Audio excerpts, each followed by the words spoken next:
Uou! Tá começando mais um episódio do Carteiros do Condado, este programa que não nos deu boné, mas nos deu a função de entregar as cartas produzidas na Faria Lima e no Leblon, principalmente, a carta das gestoras. Então, você que já consome assiduamente o carteiro, seja muito bem-vindo de volta. Eu não estava aqui no último episódio, deixei a bucha na mão do Davizão e também do Sgavioli, mas hoje eu voltei aqui para atrapalhar o programa. E para você que está pela primeira vez, deixa eu explicar um pouquinho aqui rapidamente, já que é o primeiro que a gente está fazendo esse ano. Esse programa ele tem um objetivo claro de entregar basicamente um compilado, um resumo das cartas dos gestores que tocam bilhões e bilhões de reais ali, de várias famílias, pessoas, instituições. Eles escrevem, transmitem um pouco do que eles estão pensando sobre o cenário, sobre os ativos financeiros, o que eles estão fazendo com aquele bolo gigante de dinheiro em cartas. E a gente traz cartas aqui para que você consiga escutar, então, ou ver, né? Você que está no YouTube, de forma mais prática e rápida, com comentários de grandes especialistas do tema, que são os nossos carteiros aqui, que é a galera que olha para a indústria de fundos há muito tempo e consegue fazer comentários inteligentes, te ensinando e que você entenda melhor as cartas também. Temos uma novidade no Carteiros que eu acho que já dá pra ver. Estamos num estúdio pela primeira vez. O Carteiros venceu na vida e a gente veio parar aqui. Então, agora o Carteiro será transmitido do estúdio. Dito isso, eu posso fazer isso aqui, ó. E aí, Davizão? Fala, meu caro Cola, que honra. Muito bem, ele que apresenta aqui comigo. Como é que você tá, meu querido? Bem demais, bem demais. Essa estrutura aqui, tô impressionado. Ficou impressionado? Primeira edição. Pois é, a gente não quis avisar, mas vai rolar um rateio dos custos, tá? Então você, como vai apresentar programa, vai ter que pagar um percentual aqui do que a gente fez de reforma. Vai doer no bolso aí. Tá engomadinho, hein? Onde você tava? Tava no evento com gestora. Ele tava no evento com gestora. Tá diferente aqui. Um executivo da XP Investimentos, que isso. Cara importante. Uma honra estar sentado do seu lado aqui, meu querido amigo Duita. Aliás, você me lembrou um negócio muito bom. De pegar o seu apelido no Wikita. Eu esqueci qual que é de cabeça. Você vai falar ou você não vai fazer pesquisar? Deixa pra galera pesquisar aí. Tá bom. Joga aí Wikita e Davi Fontinelli contra lá. Qual que era o apelido dele de faculdade? Sgavioli, meu amigo, seja muito bem-vindo aqui. O lado mais importante dessa mesa, né? Hierárquico, aquele que manda na gente. Como é que você tá? Eu tô muito honrado aqui, né? Me sentindo do outro lado da mesa numa batalha intelectual, humorística com dois feras aqui. Não, na humorística até posso levar vantagem, no resto, pelo amor de Deus. Terrível. Vai passar o carnaval aqui? Você acredita que tá indefinido ainda, tá indefinido? Né? A gente tá no ar agora no meio do carnaval. Exato. Acompanhe no meu Instagram, onde estarei as we speak, nesse exato momento. Pra você que tá nos assistindo no domingo, que engajamento, hein? Parabéns. Parabéns, você que tá se informando aí. No meio do carnaval, o Belmarx tá no trio. Parabéns. Muito fera, muito bom. Bom, dito isso, senhores, gostaria de avisar também aqui a nossa querida audiência que esse programa aqui você não vai precisar nem colocar no 1.5, porque ele já vai estar acelerado. Eu tenho um compromisso, eu preciso sair daqui para outro programa. Então hoje, Carteiros versão Flash. Então roda a vinheta, Nando Lima, do Momento Radar.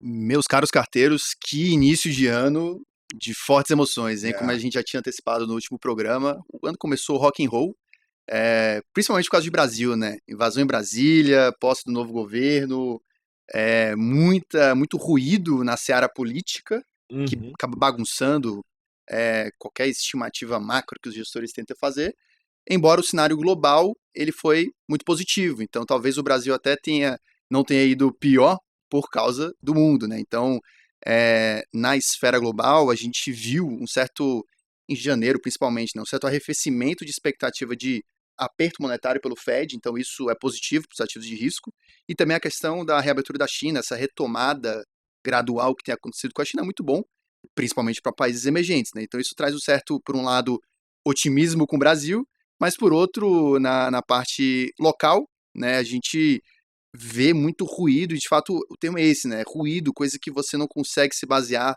para estimar o fundamento na economia local, e isso acaba dificultando o trabalho dos gestores multimercado, por exemplo, os fundos de bolsa, mas, no geral, o comportamento dos fundos no mês de janeiro, ele foi um comportamento talvez até na contramão do que a gente viu nos últimos meses, né? Então, no final do ano passado, os multimercados, alguns deles foram piores, fundos de bolsa também, e os fundos de crédito estavam lá benzão, né? Os fundos super bem ao longo do ano inteiro, e esse mês foi diferente, mês de janeiro, né? Os fundos de crédito foram mal e os fundos multimercado, a maioria deles foram bem. Principalmente os high grade, né? Principalmente os fundos ditos mais conservadores, os high grade, e os fundos multimercados e fundos de bolsa, eles foram bem. Então, no caso dos multimercados, né, a gente vê uma tendência a não haver mais um grande consenso entre os gestores macro, né, como teve no ano passado, quando todo mundo estava apostando na alta de juros, capturaram muito bem esse trade e deu tudo certo, né, explosão de retornos, recordes e tudo mais. Mas esse ano, talvez, é esperado que haja um comportamento um pouco mais disperso, diferente, cada gestor com opinião em relação a quando que vai de fato, quando que os juros vão de fato voltar a cair nos Estados Unidos, no mundo, nos países desenvolvidos. E aqui no Brasil também, né, pouco posicionamento no mercado local por causa de toda essa nuvem que está presente aqui no cenário macro, e na parte de bolsa também, né, muitas posições de valor relativo, na parte de moedas você tem uma certa tendência uma tendência de enfraquecimento do dólar em função desse término do ciclo de aperto, né, essa previsão que se aproxima do ciclo de aperto nos Estados Unidos e que pode acabar favorecendo outras moedas, né? Acaba sendo muito mais específico de cada país, mas isso tem sido presente nas carteiras dos gestores, mas sim, um comportamento muito disperso e que, infelizmente, com a competência e o mérito de cada gestor, a gente viu boas performances no mês de janeiro. Fundos de bolsa também, né? A over-performance, né? Os fundos superando o índice, muito em função de algumas teses específicas de consumo doméstico que acabaram indo muito bem no mês de janeiro, acabaram superando o índice, a maioria deles, mas os fundos de crédito high grade, como nosso querido Sgav comentou aqui, foi o grande destaque negativo e o evento que começou no dia 11 de janeiro. Terrível. Caos Fatídico. Quando foi divulgado o fatídico fato relevante de lojas americanas, e isso teve um impacto muito sério no mercado de crédito, e explico o porquê. Primeiro que as debentures das lojas americanas eram um ativo muito presente nos fundos de crédito, né? E vale ressaltar que em posições contidas, pequenas, de, por exemplo, 0,50 do patrimônio, 1,50 do patrimônio, ou seja, as exposições para todos os fundos estavam controladas. Mas os ativos, as debentures, tiveram quedas muito expressivas, né? No primeiro momento de 50% da exposição, e depois se encaminhou para ali próximo de 85%, né? Então, ainda que as exposições sejam pequenas dos fundos de crédito, as quedas machucaram. Machucaram muito mais porque talvez os investidores não esperassem, né, um certo comportamento negativo, como foi para a maioria dos fundos de crédito no mês de janeiro, ou seja, retornos negativos para a maioria. Embora, quando a gente alongue o horizonte de investimento no fechamento de janeiro, a gente ainda viu a maior parte desses fundos acima do CDI em janelas de 12 meses e de 24 meses também, né? Esse movimento persistiu numa tendência negativa no mês de fevereiro, então alguns deles já estão caminhando ali para abaixo do CDI, mas tem algumas análises que dá para se fazer especificamente sobre o mercado de crédito, né? Primeiro que existe uma questão de fundamento que, primeiro, o evento de Americanas, todos os gestores trataram como uma questão isolada, né? A crença na fraude, e isso é realmente muito específico da empresa, e ainda que haja um certo receio com o mercado de crédito, com o fundamento das empresas, com o nível de alavancagem, e o que o cenário macro vai trazer para as companhias, é preciso avaliar preço, né, os níveis de taxas. E o mercado ele tem caminhado nessa tendência negativa, né, ou seja, as taxas dos ativos aumentam e os preços caem. Então, a gente tem visto os fundos de crédito balançarem, chacoalharem. Mas, por outro lado, existe um limite para isso. E muitos gestores já estão achando que os patamares estão atrativos, pegando o dia de hoje, né, essa tendência que se continuou no mês de fevereiro, porque o que acontece? O evento de Americanas ele trouxe uma certa aversão a risco. Então, os investidores eles ficaram mais preocupados e resolveram sacar dos fundos de crédito, né? Então, esse movimento de saques de resgates acelerados nos fundos de crédito que aconteceu, de fato, fundo DI rendendo abaixo do CDI, poxa, você se assusta e resgata. Então isso provoca uma certa distorção nos preços. E essa distorção é que talvez ofereça as oportunidades, né? Então, às vezes, o preço ele cai mais do que deveria e o gestor olha assim, opa, agora se eu tenho caixa, eu vou alocar aqui nesse ativo de alta qualidade, que está pagando uma taxa mais alta do que estava no começo do ano, e eu vou recuperar bem nessa volta, né? Então, vale frisar que já vivemos momentos de queda dos fundos de crédito, fatídicos março e abril de 2020, caíram bastante, inclusive, mas eles voltaram, né? Então, você toma um susto, mas a gente já viveu isso, a gente já viu no passado, né? Os fundos, eles caíram muito mais do que o CDI e depois retomaram muito mais, renderam muito mais do que o CDI na volta, né? Então, esse comportamento da renda fixa que a taxa aumenta e depois diminui. Então, a gente pode ver esse comportamento e a expectativa de que muitos gestores de crédito têm tido para esse comportamento. Então, para resumir aqui, primeiro ponto, fundo de crédito chacoalha? Sim, pode chacoalhar. Isso de que vai render sempre positivo, sem balançar, não existe. Então, pode haver meses abaixo do CDI, pode haver meses negativos.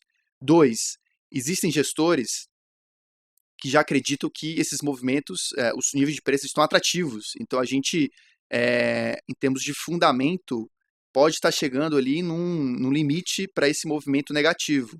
E 3, os fundos de crédito, eles têm comportamentos, os ativos de renda fixa, de retomar um certo ganho que esses fundos tiveram, retomar as perdas, né, recuperar as perdas que esses fundos tiveram a partir da normalização das condições de mercado. Então, esse é um pouco do pano de fundo que marcou o mês de janeiro, o mês de fevereiro também, né, principalmente o mercado de crédito.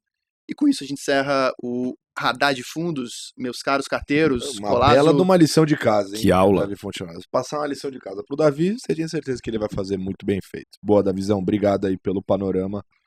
Esse momento é uma delícia do radar para você que quer saber um pouco do que está rolando com a indústria. Só fazer um comentário bem rápido do que você falou. É importante dizer que volatilidade é uma medida imperfeita, tá?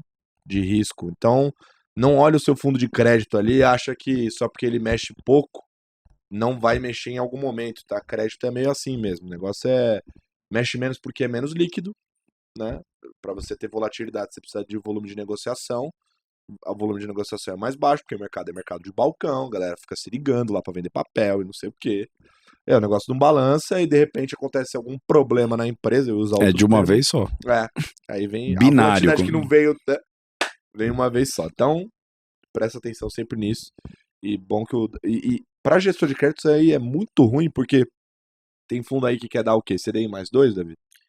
CDI mais 1 a 1,5. CDI mais 1, mais... Aí, que beleza. Mais 1 a 1,5. Aí ele vai lá e perde uma posição dessa, que eles já estão marcando a zero praticamente esses títulos de americanas, que deveria ser ali na média na carteira dos gestores isso daí. 1,5%, 2% da carteira desse gestor. Se ele perder esses dois, significa que se ele não errar mais no ano, deu CDI. Né? Então é um negócio realmente doloroso ali para quem é de crédito.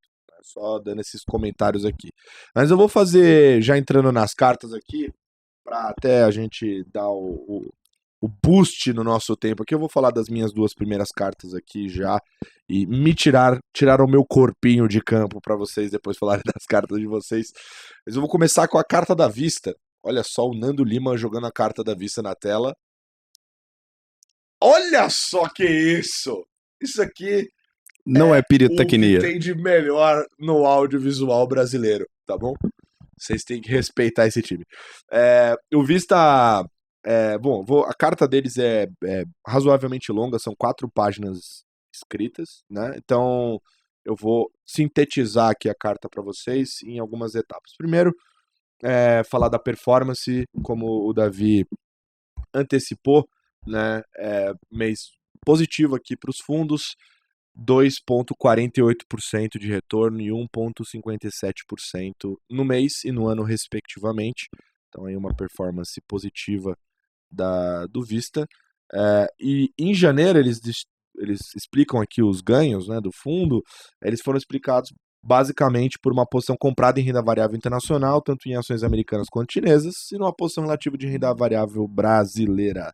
Tá? E o petróleo, que ainda é a principal posição da Vista, tá? Para quem escuta o seu João Landau, falando em qualquer lugar aí, já deve ter escutado essa tese, que é a principal tese do fundo, teve uma contribuição negativa, né, para os fundos da casa, os fundos multimercados, no mês, tá? Bom, para quem não sabe bem dessa tese deles, é basicamente uma visão de um desequilíbrio estrutural no mercado de petróleo, a relação de oferta e demanda, né? As coisas não casam ali e por isso justificaria um preço mais elevado, tá? No petróleo. Eles colocam aqui que tinham algumas preocupações em relação a se eles estavam pessimistas demais, estavam excessivamente, na verdade, otimistas com o lado da oferta, né? E aí eles fizeram um compilado de calls de algumas principais petroleiras ali do segmento e principalmente ali nos Estados Unidos, né? Para tentar ter uma noção ali melhor em relação à produção da bacia de Permian, que é o maior campo de petróleo dos Estados Unidos, responsável pela metade da produção americana, né, e quase todo o crescimento dos últimos anos. E, bom, eles entram aqui numa parte mais técnica do petróleo, né, sobre essa relação dos ducts, que são os poços perfurados, mas incompletos, e basicamente o que eles têm de visão é que para 2023 eles já guiam uma produção em Permian para um crescimento mais baixo, né, o que sugere uma perspectiva pouco animadora do lado da oferta. Então eles não estavam otimistas demais ali, enfim, eles na verdade estavam com uma visão até mais otimista para a oferta e a visão média do mercado é pior, tá, para o segmento. E aí achei curioso e acho importante comentar que é o seguinte, para quem conhece a Vista, a gente falou aqui mais de uma vez já das cartas, eles têm o costume de montar hedges para as principais posições. Então eles têm uns 3 calls ali, 2, 3 posições principais dentro da carteira dos fundos, e em volta dessas posições principais, eles montam algumas proteções, né? E eles montaram uma proteção, dessa vez, comprada em dólar contra uma cesta de moedas, tanto de países desenvolvidos, como o caso do euro, como o caso também de alguns países emergentes. Basicamente, isso ajusta bem a posição de petróleo deles, porque se a China tiver uma reabertura econômica mal sucedida, que é a principal tese que está por trás dessa tese deles, é essa reabertura econômica chinesa, né, ou se tiver qualquer surpresa no balanço de riscos entre atividade e inflação que produz um desequilíbrio de juros mais alto e um câmbio mais valorizado, né, com repercussões possivelmente negativas sobre o complexo de commodities, né, essa posição comprada em dólar deve proteger parte dessa exposição deles em petróleo. E caso aconteça o contrário, né, eles acham que o dólar vai sofrer menos no relativo. Então é uma posição que vai machucar pouco, é um hedge que vai machucar pouco e ao mesmo tempo vai proteger bem caso a tese central deles estiver incorreta, tá? Obviamente aqui também eles fazem um comentário bem, bem profundo sobre a situação brasileira, referente inclusive aos ataques que estão sendo feitos recentemente ao Banco Central, e eles colocam aqui que isso daí é bem, bem, bem preocupante, né? Que, enfim, os comentários que vêm e vão sobre o teto de gastos e os riscos fiscais em um país emergente são aceitáveis, mas atacar, né, o regime de política monetária é algo bem preocupante. E aí, dito isso, e fora também algumas análises micro do mercado de crédito, que na opinião deles também teve um crescimento e bem exacerbado, principalmente conduzido pelas fintechs e o índice de inadimplência na pessoa física subindo, né, eles estão com posições mais leves aqui no Brasil, né, menos expostos ao Brasil, como eles citaram lá em cima, uma posição relativa.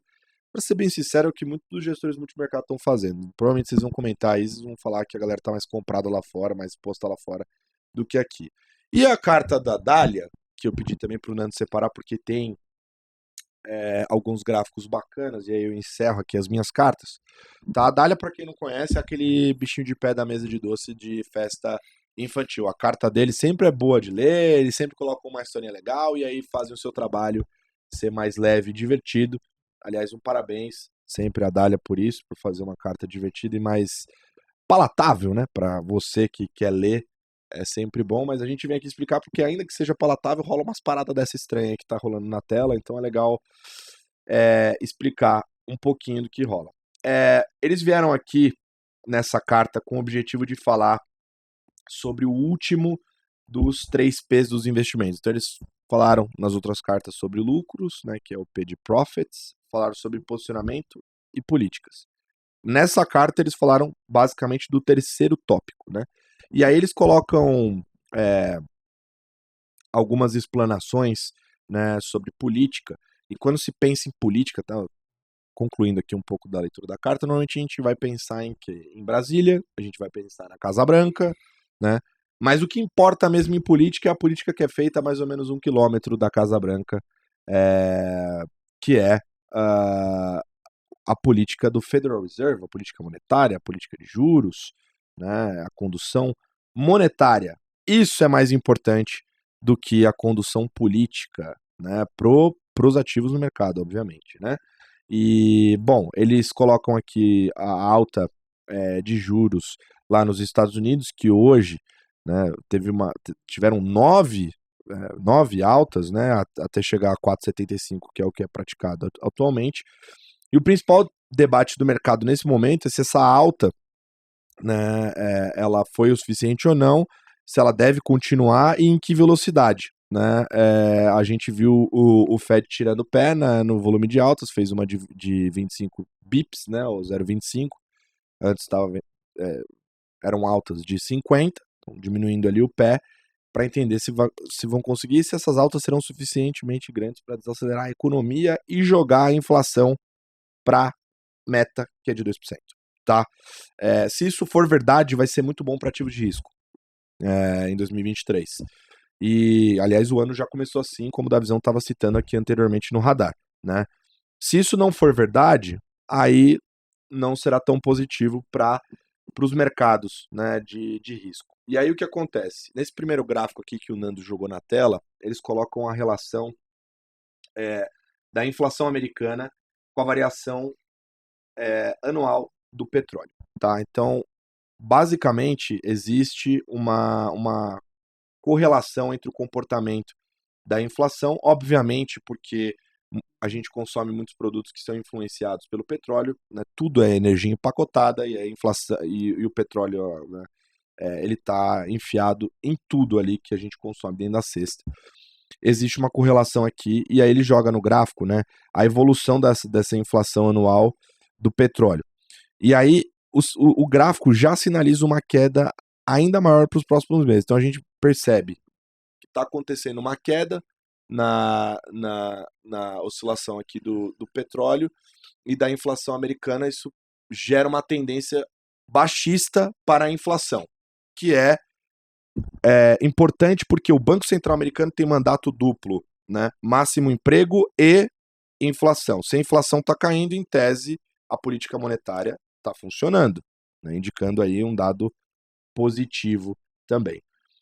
Outro motivo para a animação desse mercado que eles colocam aqui foi finalmente, né, no final do ano passado, as taxas de juros de 2 anos dos Estados Unidos ficaram abaixo da taxa de referência do Fed, que é o Banco Central Americano.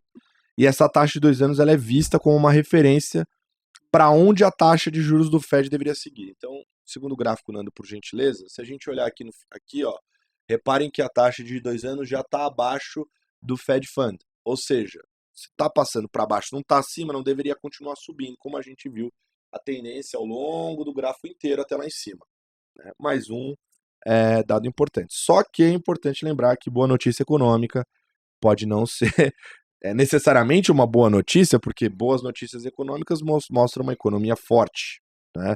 E tudo que os economistas querem, o Banco Central quer, é uma economia amena, nem fria nem quente, né? Que é uma economia amena, que é exatamente por isso que eles colocam aqui a história da Caixinhos Dourados, né?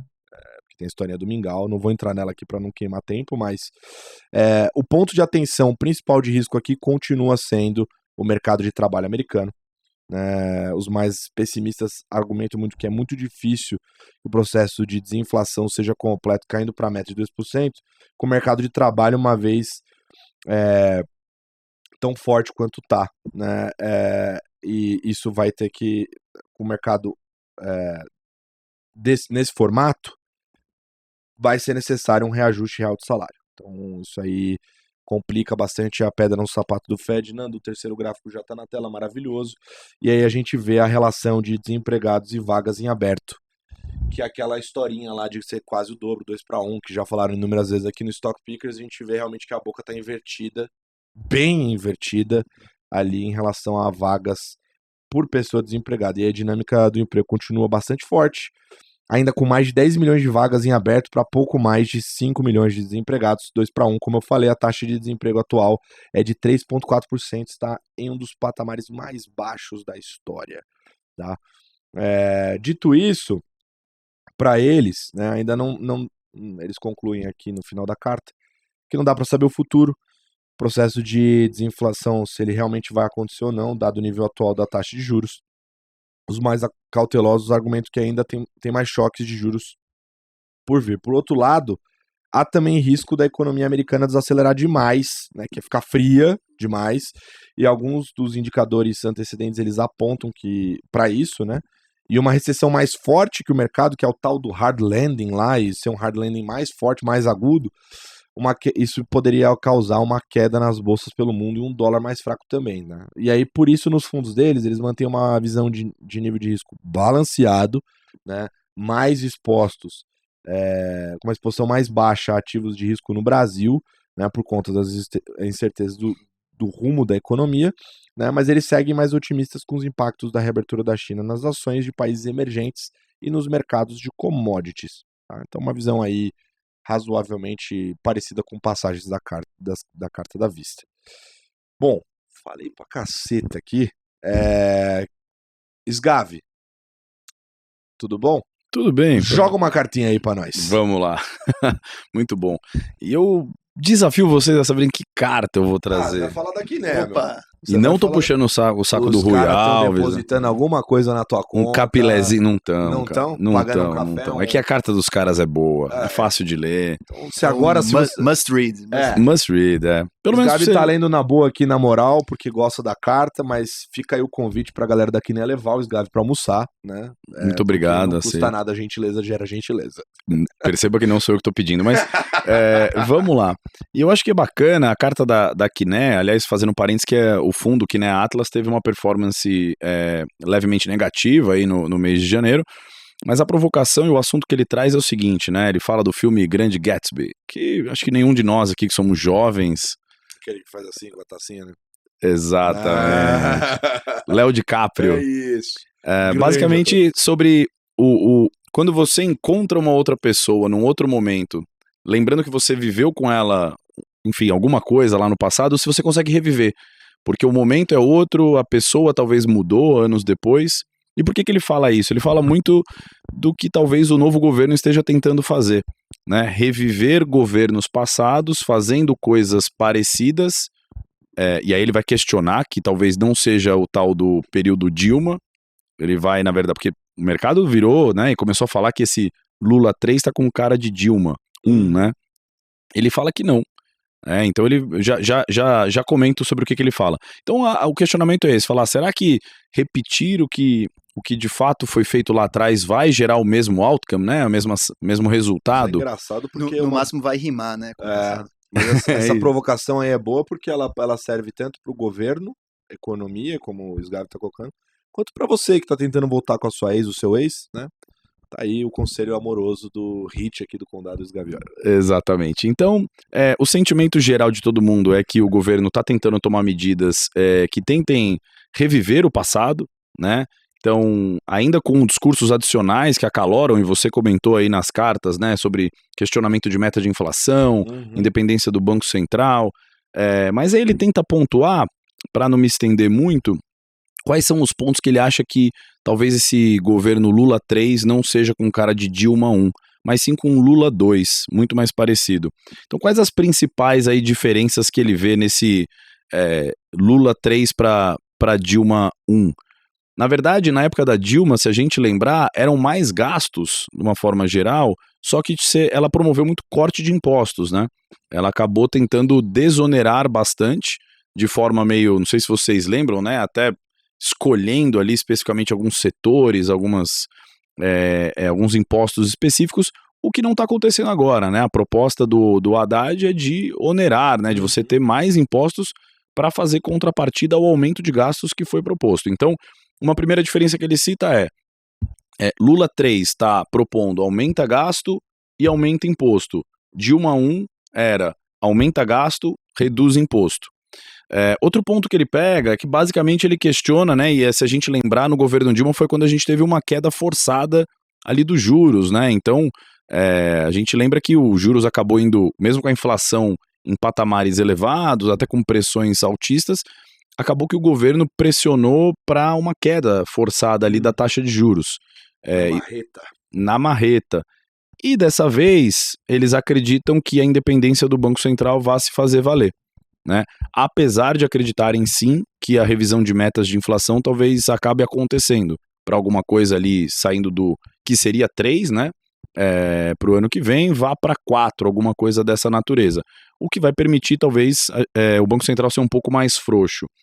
E eles também não acreditam que vai ser da mesma magnitude a questão da expansão que a gente teve do tal do parafiscal através dos bancos públicos, né? BNDES e tudo mais, na mesma magnitude que foi no Dilma 1, que foi foi exorbitante ali a quantidade de dinheiro que a gente acabou utilizando através dos bancos públicos para financiar crescimento e pior, né? Algumas outras obras aí em países alinhados mais ideologicamente. Então, de uma forma geral, acho que essas 3 principais diferenças fazem com que eles digam que não é uma Dilma 1, ou seja, mas está longe de o Lula 2 ser um baita benchmark. Então, vai ser um cenário difícil, o nível de dívida PIB do Brasil é outro, né, do que o Lula tinha naquela época, então qualquer estímulo de demanda agregada não vai ser positivo. Então, esse comparativo para eles mostra que é o seguinte, temos um cenário duro para o Brasil pela frente, né? Então ele realmente acha que está longe de ser um Brasil positivo, mas que a gente pode ter algum tipo de benefício também, entrando na parte global da carta, com a questão da reabertura da China. Então pode ter um fôlego adicional aí, porque a reabertura da China não só está beneficiando países desenvolvidos, né, como os Estados Unidos, que está num momento de desaceleração e talvez a China ajude a sustentar um pouco, como também acabe ajudando um pouco o Brasil. Então, de uma forma geral, o que eles acreditam ainda de posições, né, para eles, que eles têm alguma convicção? Eles continuam vendidos na Bolsa Americana, tá? Então, uma posição que provavelmente impactou negativamente nas carteiras, né? O Davizão já comentou aí que a Bolsa Americana andou, né, no mês de janeiro, talvez uma perspectiva do mercado de que o Fed não ia ser tão duro, e outras posições que ele acaba detendo na carteira. Deixa eu até chegar aqui agora para me reviver aqui as posições. Então ele basicamente tem posições hoje em commodities, tá? Então ele tá bullish com um pouco petróleo, muito por conta dessa reabertura de China, de uma forma geral. E vários outros gestores, diga-se de passagem. Perfeito. E em ações globais, ele também acredita um pouco em teses aí de mercado de luxo, cassinos e tudo mais. Então, são teses aí bem interessantes. A tese de Brasil é que o Brasil não aguenta muito tempo esse juro real muito alto como está agora. Então ele acredita que, de fato, mesmo aos trancos e barrancos, primeiro com a queda do juro nominal, depois talvez com a queda do juro real, a gente vai ter que, nem que seja no forceps, encarar aí uma queda desses juros por aqui, porque o Brasil não vai aguentar, né, o nível de dívida que a gente tem sendo corrigido a um juros muito alto. Então, acho que essas são as grandes apostas deles. Fazendo aqui só um último parênteses, né, ele até faz uma brincadeira que a gente sempre fala assim, pô, nunca aposte contra o Fed e nem contra o Xi Jinping, né?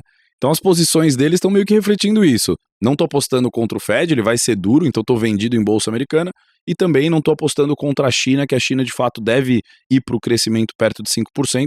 Estou tentando achar setores que vão se beneficiar dessa reabertura de China. Então é um pouco isso, resumidamente, a carta da Quineia. Parabéns aí, Marco Freire, Rui Alves, e já vou escolher o restaurante do almoço.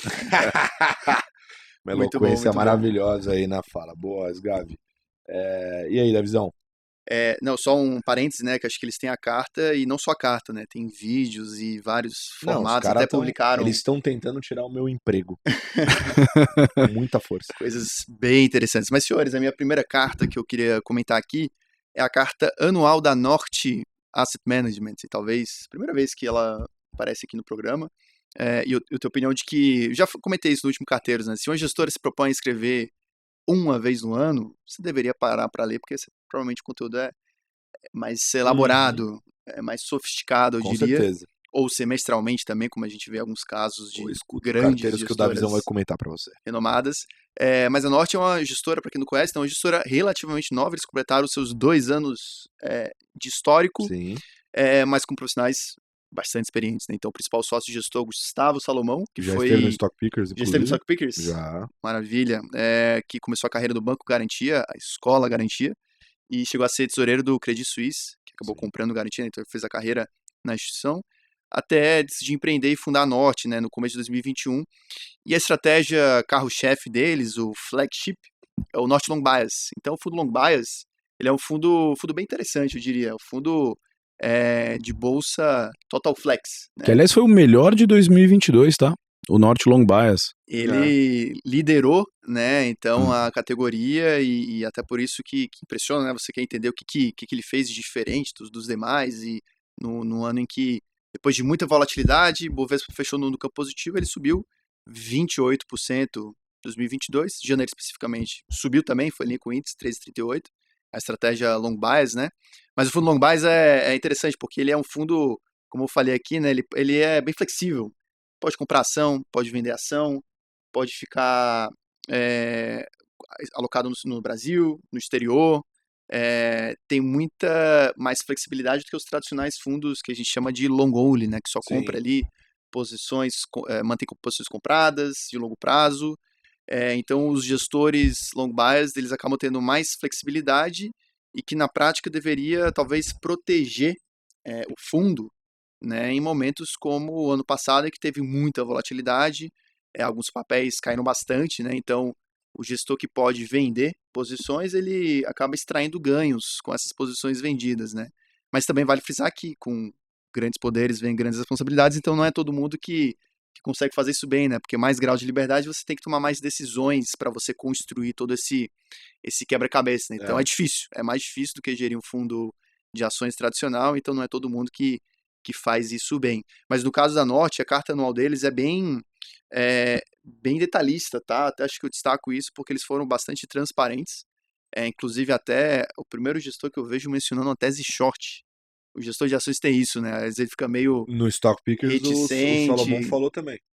O gestor de ações fica meio reticente de falar o nome da empresa, eles abriram algumas posições que na ponta short contribuíram positivamente, mas no geral, eu acho que o que é interessante que eles destacam é uma certa consistência, né? Então, o fundo de ação que tem esse histórico de 2 anos, a cada semestre eles estavam ali superando o Ibovespa, né? E ainda que o benchmark do long bias não seja propriamente o Ibovespa, é uma boa proxy, né? Um bom índice de referência.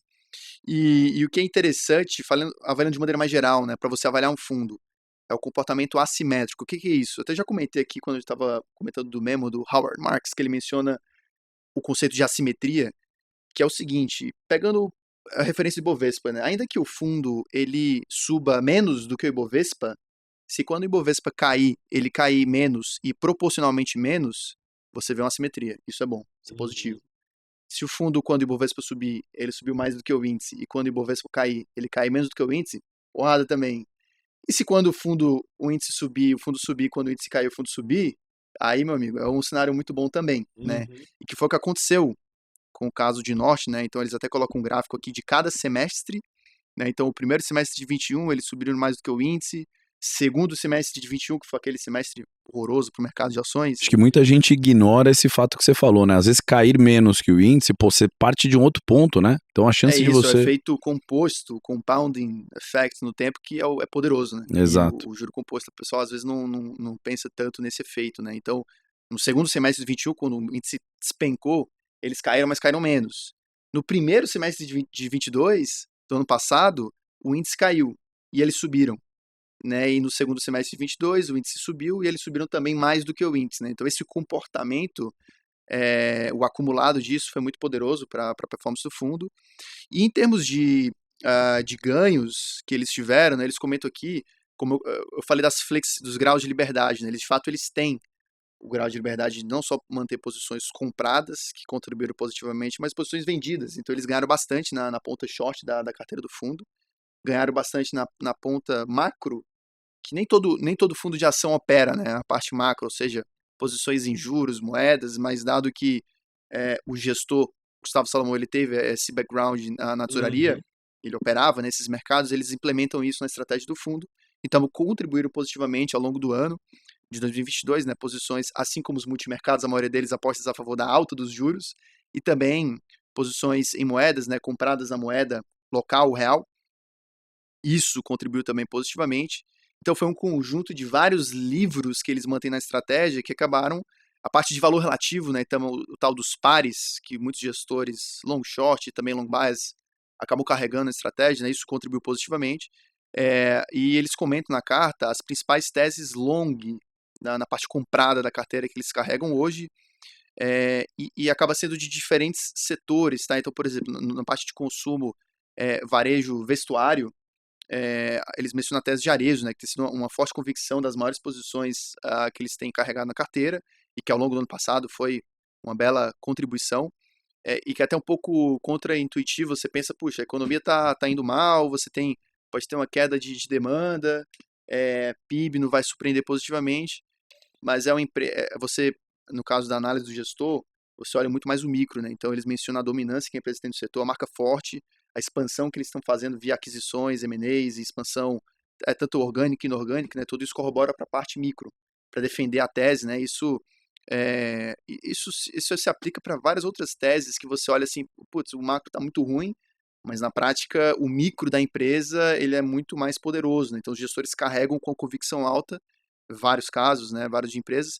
Outro exemplo que eles dão na carta, caso de Banco do Brasil, é uma tese muito pautada em boa execução pelo management, então uma convicção de que a nova equipe de gestão da empresa vai continuar executando a estratégia bem-sucedida da companhia, que vai resultar em melhores métricas operacionais, o ROI da empresa, por exemplo, que foi até colocado muito em xeque, né, a dúvida quanto à ingerência do governo e como que uma empresa estatal poderia ter uma convicção, você poderia ter uma convicção micro mais alta, né? Então, eles defendem isso.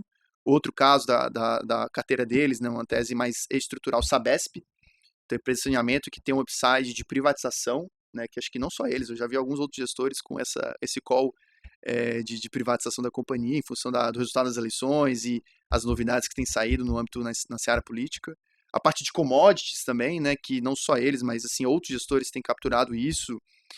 No caso de Norte, a parte de petróleo, então, não especificamente Petrobras, porque o ruído político nesse caso é grande, né, mas as júniores, né, então, exemplos como PetroRio, 3R também eles mencionam na carteira, então, no setor de petróleo, no setor de mineração, no caso de Vale, eles têm carregado a exposição na carteira, e outra mineradora talvez menos conhecida, a Sigma Lithium, mineradora de lítio, que está inclusive listada no Canadá, mas é operação boa parte aqui no Brasil. Então são alguns dos exemplos que eles carregam, né, nessa parte de commodities, além de empresas globais também, de novo, mais um grau de liberdade, posições fora do Brasil, mas que acho que foi o pessoal da Quineia que comentou empresas de luxo, né, que tem carregado, eles também, que são aquelas empresas que conseguem repassar o aumento de custos de insumos e a inflação. Para essa empresa, a receita aumenta, porque ele repassa esse efeito inflacionário e os clientes, enfim, não sofrem com isso e conseguem manter o nível de margem. Né? Então não tem essa compressão. Empresas como Louis Vuitton, Hermès. Ainda mais com a reabertura da China, né? O consumidor rico chinês vindo com tudo, né? Agora que eles vão consumir de fato, né? Depois de 3 anos. Então esse case está presente na carteira da Norte. Mas além disso, eles têm posições nesses diferentes livros, né, que eu comentei aqui, os graus de liberdade do fundo. E por fim, eles mencionam as teses short, né? Então comentaram que no ano passado ganharam com short em Renner, Alpargatas, Natura. Grupo SBF, Blau, Qualicorp e algumas outras, né? Então, só para mostrar aqui, fica a sugestão para conferir a carta, né? Que tem várias outras informações, mas esse é o pano de fundo, o resumão de Norte Asset. Muito bom, Excelente. Muito bom. Manda a sua próxima aí, Gabi. Vamos lá, eu vou para Verde, né? Nosso querido Luiz Stuhlberger, que vai aparecer de novo, acho que hoje aqui, algum passarinho verde. Olha o spoiler. Não poderia contar muito, mas o Verde que foi bem em janeiro, né? Teve retorno positivo aí de 2,74, né? O principal fundo da casa. E vou ser bem breve aqui, como disse nosso amigo Lucas Collazo, ele tem pressa, então vou falar na velocidade 1,75. Basicamente, então, eles tiveram ganhos em posições em commodities, principalmente ali no ouro. Eles estão comprados em real, acabaram tendo ganhos também, e juros globais, inflação implícita no Brasil. Tiveram perdas na bolsa aqui brasileira, principalmente o que andou por aqui foi commodities, né? Empresas ligadas a commodities, de uma forma geral, e na parte do livro de crédito local. E aqui eu deixo um asterisco, porque lá no final da carta eles vão voltar a falar um pouco, porque eles vão dar uma pincelada, não é muito comum, né, o Stuhlberger fazer isso, mas ele vai falar do caso Americanas. Então ele vai falar o que ele achou de tudo isso que aconteceu de forma bem resumida.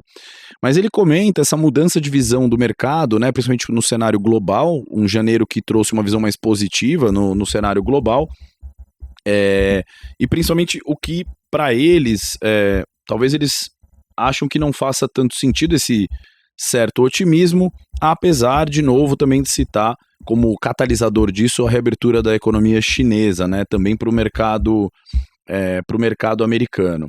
Então isso acabou puxando as bolsas lá para fora com resultados muito fortes.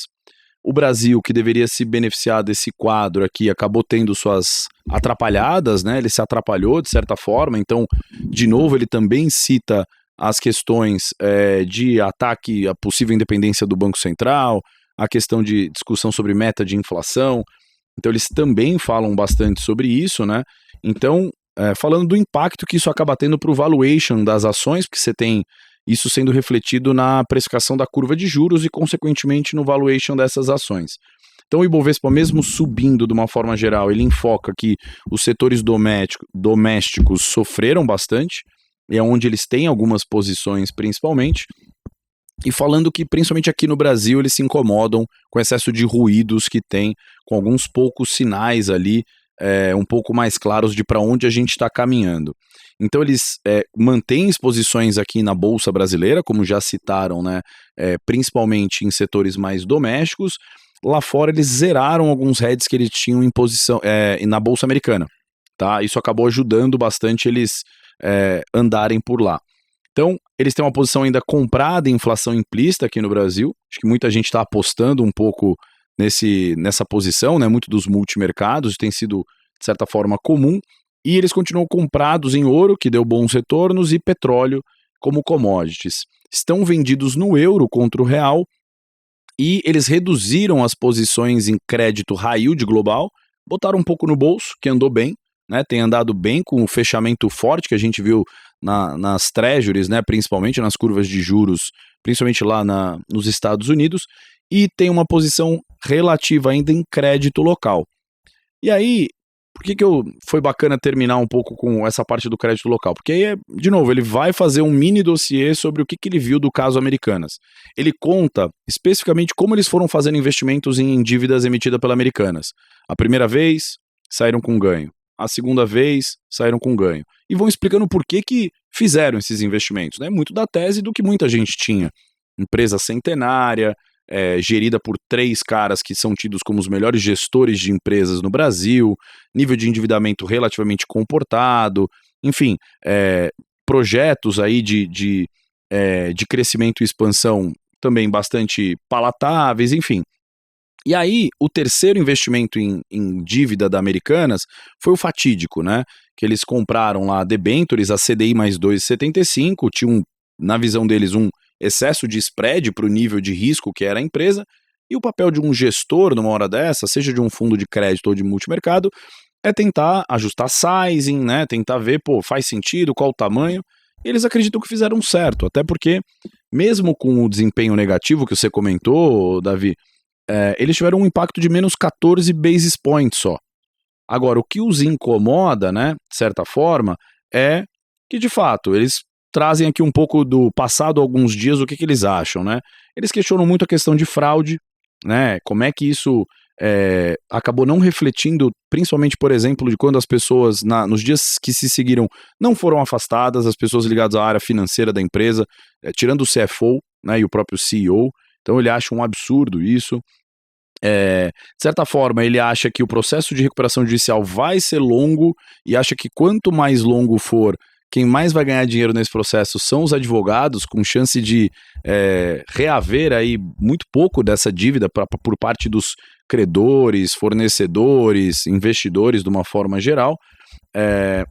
Eles falam muito sobre, e aí para finalizar, as teses de crédito, que eles continuam sendo bem categóricos em dizer a gente acredita no valor disso, inclusive dentro da carteira dos multimercados, e eles têm uma humildade ali de dizer que isso vai servir, acho que para quase toda a indústria de fundos, e isso foi dito até na live que eu fiz, no webinar que eu fiz com o Lucas Genoso, com o Walter Maciel, que, cara, acho que toda a indústria vai melhorar em termos de processos, né, em termos de quais são os triggers e os gatilhos para você olhar, mesmo sabendo que esse foi um caso específico, um caso de fraude, mas eles acreditam na humildade de poder rever pesquisa, né, gestão para crédito dentro dos portfólios. Então, seguem convictos que é uma tese importante para ter no fundo, mas que foram pegos num caso pontual e que não citam nada sobre nenhum tipo de risco sistêmico. Então, ele reforça a tese dele de acreditar no crédito como também um mercado que ele quer explorar no fundo dele.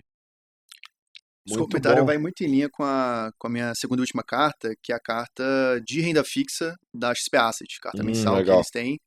E para quem não conhece, a célula de crédito da XP Asset, que é uma das mais antigas e maiores do mercado, né, mais relevantes, liderada pelo Fausto Filho, e que tem uma grade de produtos completa, né, para todos os apetites, desde o fundo referenciado, DI, mais conservador, até o fundo de crédito high grade, com prazo mais curto, com prazo um pouco mais longo, o D30, o D45, que toma um pouco mais disso de crédito, e os fundos de crédito estruturado, né? Mas o fato é que essa parcela de fundos high grade, como eu tinha comentado no radar de fundos, foi uma parcela que foi impactada negativamente pelo evento de Americanas, né? Então eles comentam que as debentures de lojas americanas, primeiramente, né? Acho que o primeiro ponto que precisa ter em mente é justamente isso da baixa exposição, tanto em termos de representatividade no mercado quanto nos fundos. Então, existe um índice, o índice de debentures da Ambima, no qual as debêntures no total elas representavam cerca de 1,5%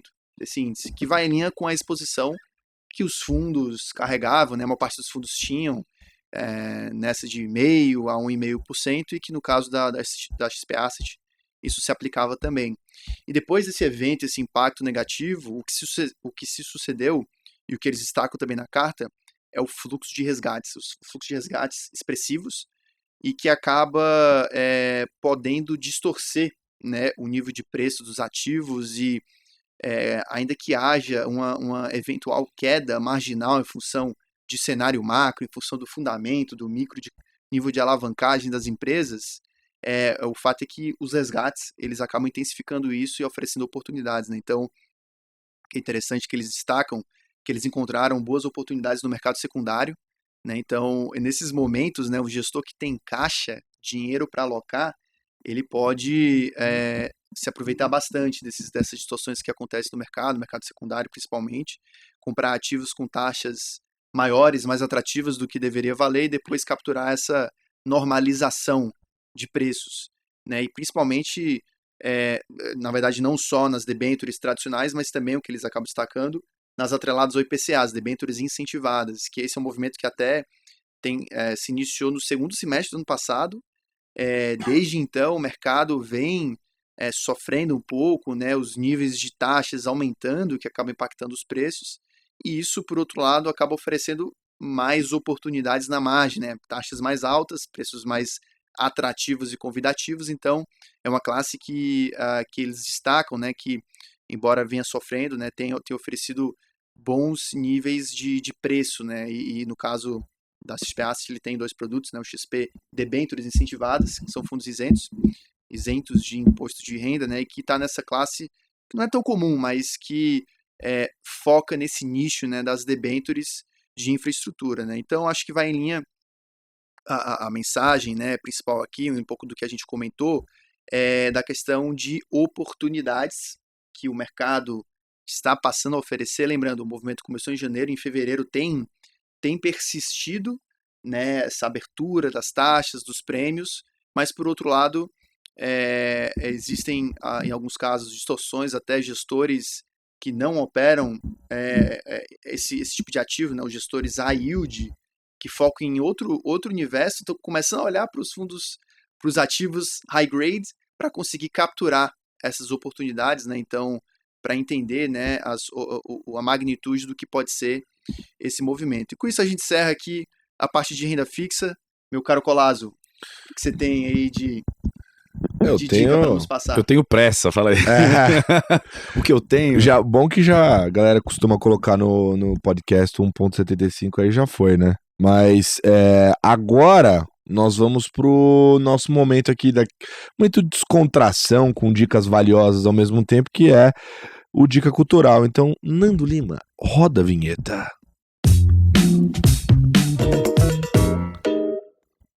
Muito bem. Para você que está aqui pela primeira vez, no Dica Cultural a gente entrega dicas, né, como o próprio nome já diz, de conteúdos que a gente acha que sejam interessantes serem compartilhados. Não existe uma regra no Dica Cultural, pode ser de mercado, pode ser um texto, pode ser um livro, pode ser um blog, pode ser o que for. Normalmente na escala... Uma ferramenta de inteligência artificial. Uma ferramenta, exatamente. Que você tá cantando bola aí do que você vai fazer já hoje, é isso? Não, esse não tava. Papai aqui trouxe ChatGPT quando nem estavam falando sobre o Sgavioli, você tá de brincadeira. Se o Sgavioli tivesse um fundo, a gente já tava bilionário. Porque ele tá antecipando todas as tendências. E dessa vez vai ser outra, hein? Se prepara. Sgavi é brabo, ele não erra. Mas, enfim, a gente traz aqui antecipações, né? Como o Sgavi colocou, de tendências também, eventualmente, tá? Bom, eu vou falar a minha dica primeiro, Nando Lima. Pode jogar aí Vai jogar na tela? 3, 2, 1 e pá! Nossa, que timing! Tá bom, essa série aí é a série The Last of Us, que ela retrata a história, na verdade, de um jogo de videogame, né? Esse jogo de videogame, por enquanto, só tem 2 edições. Está rolando um burburinho que vai rolar uma 3ª edição por aí, né? Eu já ouvi aqui, porque eu sou geek, aí eu sei essas coisas. Mas por que eu gosto tanto dessa série? Normalmente, quando você fala de zumbi, você já espera alguma coisa super voltada à ficção. E a grande brincadeira do The Last of Us, porque eu acho tão legal, é que o que causa a infecção do mundo zumbi de The Last of Us na verdade, é um fungo chamado Cordyceps. E ele existe na vida real, e ele entra no corpo na vida real, entra no corpo de insetos e toma o controle do corpo desses insetos. Não sei se você sabia disso. Eu devo me preocupar? Então, eu vou chegar lá. Esse Cordyceps, ele entra no corpo do inseto, ele controla o corpo do inseto, ele leva o inseto até o ponto onde ele acha melhor crescer, esse fungo, ele mata o inseto ali, e aí ele cresce. E ele começa a soltar esporos que contaminam outros insetos como consequência.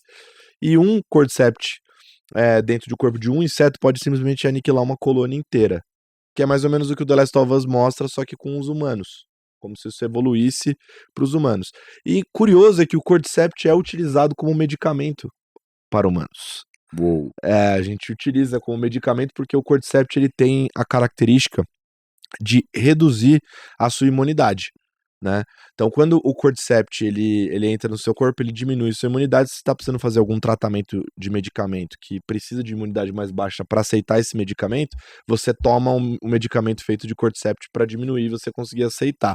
E na série, a única pessoa imune, né, que é a Ellie, que é a menina que aparece ali, ela é imune porque ela contraiu uma variante que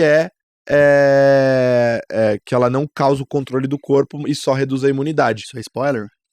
Não, isso não é considerado um spoiler, porque isso aí todo mundo já sabe que tem uma pessoa que é imune na série, que é ela. É só pra gente que não viu ainda. Mas aí fica o meu questionamento.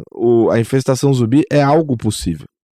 E aí eu te pergunto, Dorme com essa. é pra assistir durante o carnaval esse daí? Ah, dá pra assistir. Pra quem não for pro bloquinho? Dá porque é bacana. Boa. Dá porque é legal e tá no comecinho, então você pega quando tá hot ainda, depois passa uma porrada de programa. Aí vira igual The Walking Dead, você não vai querer ver mais. Aí ferrou. Agora você passa aquela senhazinha marota do HBO Max. É isso aí. Corta essa parte aí, pessoal do HBO. É mentira. Boa. E você, Davizão, o que você trouxe? Davi sempre traz a mais estranha, hein? Não, é uma dica... Da Deep Eu Web. vou anotar aqui, peraí. É um prato cheio de cultura. Senhoras e senhores, tá aqui na tela. É uma reportagem. É uma reportagem sobre Louis Stuhlberger, ninguém menos do que um dos maiores, se não o maior, mais renomado. Falei que ele ia voltar aqui no programa? Gestor de fundos multimercados da Verde Asset. E essa história, essa matéria, na verdade, da revista Piauí, é uma matéria bem extensa, mas que conta simplesmente toda a sua história, praticamente, né, profissional no mercado financeiro. Então, é muito interessante porque ele começou, acho que antes de todo mundo que está em atividade hoje, né? Talvez seja um dos mais antigos. E a gente vê não só na pessoa física dele, mas a evolução do que é hoje uma das maiores gestoras multimercado, a Verde Asset. Então, para quem não, se você olhar um pouco, se você perceber na indústria, você vai ver o nome de uma gestora chamada Credit Suisse Hedging Grifo. E aí, em 2006, na verdade, existia a Hedging Grifo e o Credit Suisse. O Credit Suisse comprou a Hedging Grifo.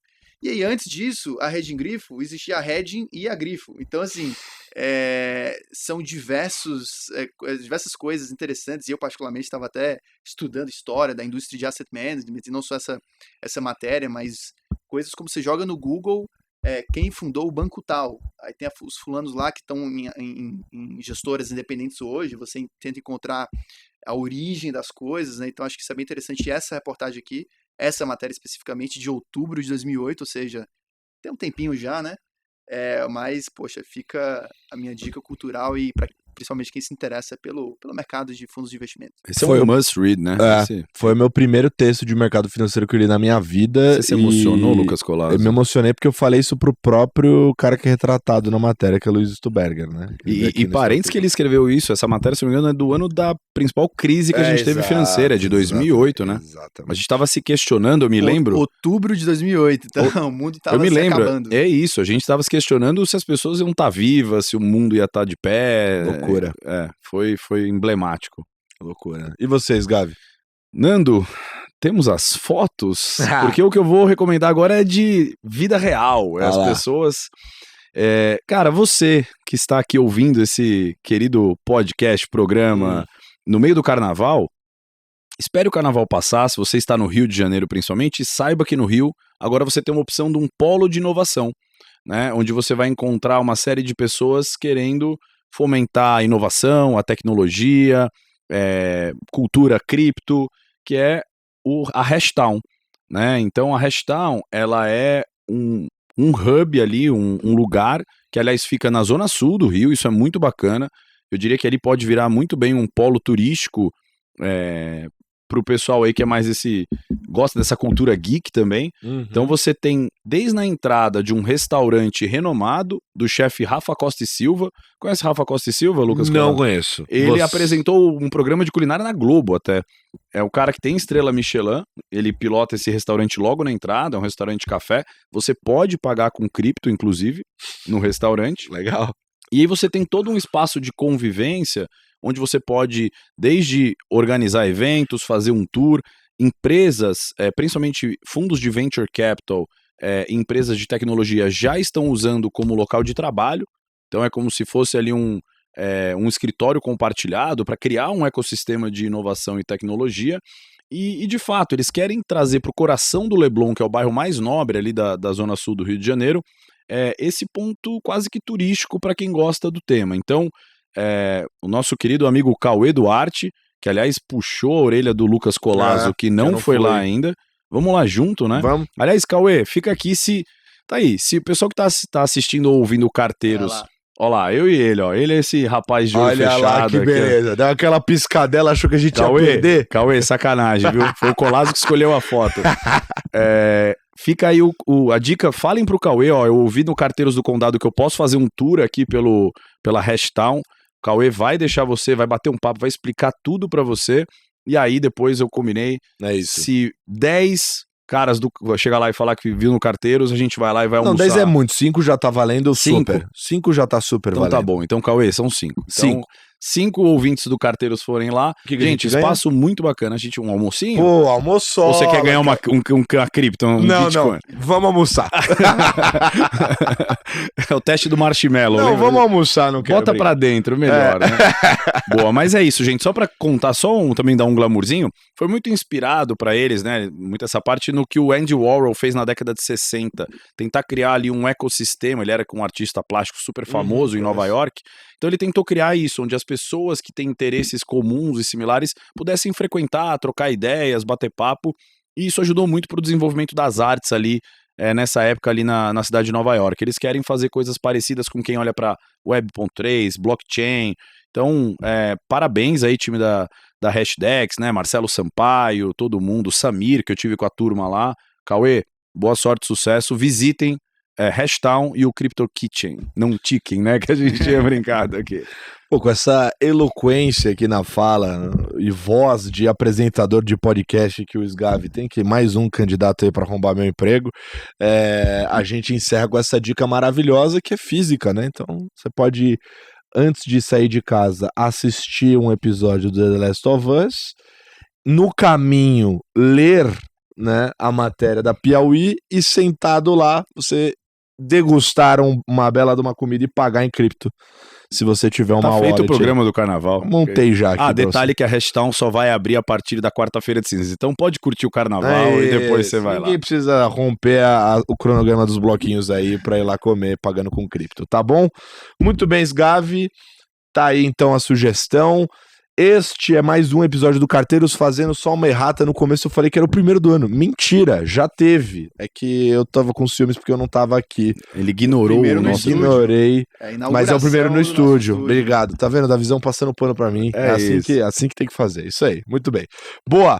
Dito isso, muito obrigado também à nossa equipe maravilhosa ali que está na técnica. Obrigado ao Super Fabão, que tem uma das barbas mais misteriosas e poderosas do condado. Henrique Donadi, mais uma vez, o arrogante do Brooklyn. Mentira, pô, o cara é sensacional. E Mari Shimojo, obrigado pela condução na técnica. A gente vai ficando por aqui. Aliás, eles têm a habilidade agora de pilotar um avião, se eles quiserem. Tem tanto botão ali naquela parada que tá uma coisa de maluco. A gente vai ficando por aqui. Mês que vem tem mais Carteiros do Condado. Um beijo. Tchau.